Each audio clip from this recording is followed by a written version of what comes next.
Recognizing Zegion, Vega resumed his analysis. Zegion's superior combat instincts and destructive capability indicated his prowess in close combat over Vega. Observing Zegion's movements defying the laws of physics, Vega was convinced it approached a spiritual life form. Despite effortlessly breaking a mythical-grade kite shield, Vega clarified it was a counterfeit he had crafted, a renewable item with minimal energy loss. With sufficient spare energy, he could compensate for the lost points. Look at it differently. Only 2 were destroyed. He only managed to break 2 pieces. Vega's positive attitude manifested again when he realized his triple shields were ineffective. He commanded, "Protect me, invincible." 4 1-meter diameter rings materialized, each providing absolute mythical-grade protection, automatically shielding Vega. Concerned about 3, Vega opted for 4 rings, considering it an invincible defense. Even if Vega failed to discern an attack, the automatic defense of Invincible could handle it, offering comprehensive protection from all angles. Additionally, the ring was an excellent device, instantly regenerating if shattered. Vega firmly believed he would never be defeated as long as this ring protected him.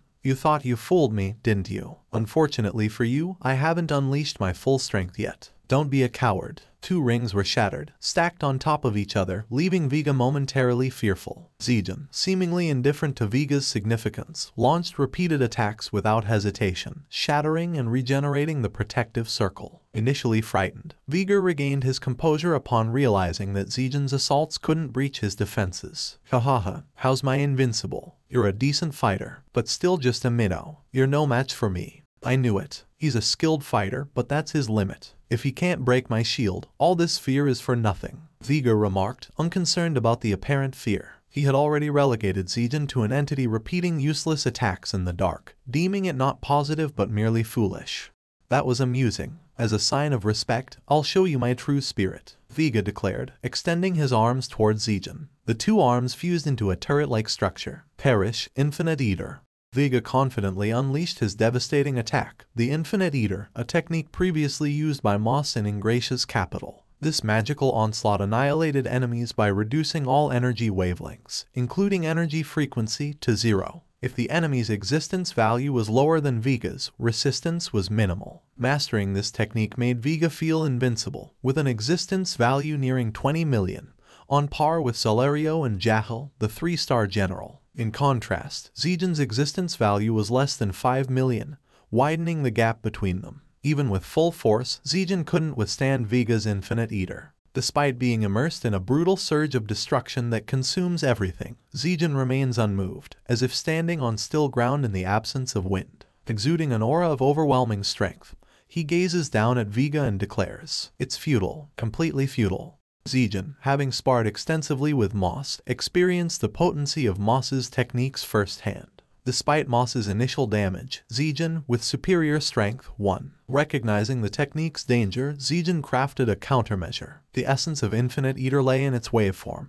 The energy wavelength reduced to 0, with the user assimilating it. Zegion countered by nullifying it with an opposing phase. Vega's execution was less refined than Moss's, lacking efficiency and vulnerability, allowing Zegion to exploit its flaws. "Are you out of your mind? That's impossible. Why are you so nonchalant? How can you withstand my Infinite Eater?" Simply halted it. It's a matter of countering one wave with another. Understand that identifying without resisting the current is the fundamental truth of this universe. Since dreams and visions merge into the ethereal, it's effortless for me to decipher your waves. I don't comprehend. Vega snapped, resisting a reality he was reluctant to accept. His intent was to saturate the space with the wave of annihilation and vanquish Zegion. Yet, the outcome left Zegion unscathed. Vega finally grasped that superiority in existence value was inconsequential. Simultaneously, fear gripped Vega's heart. "You fool. You're not my adversary. Stay away. Don't come near me. And know this, you're nothing more than dust to Veldora-sama and Rimuru-sama." Despite Vega's fearful plea, Zegion approaches confidently. Zegion, having seized control of the isolation space, dominated everything with his ultimate skill world of illusion from Illusion King Mephisto.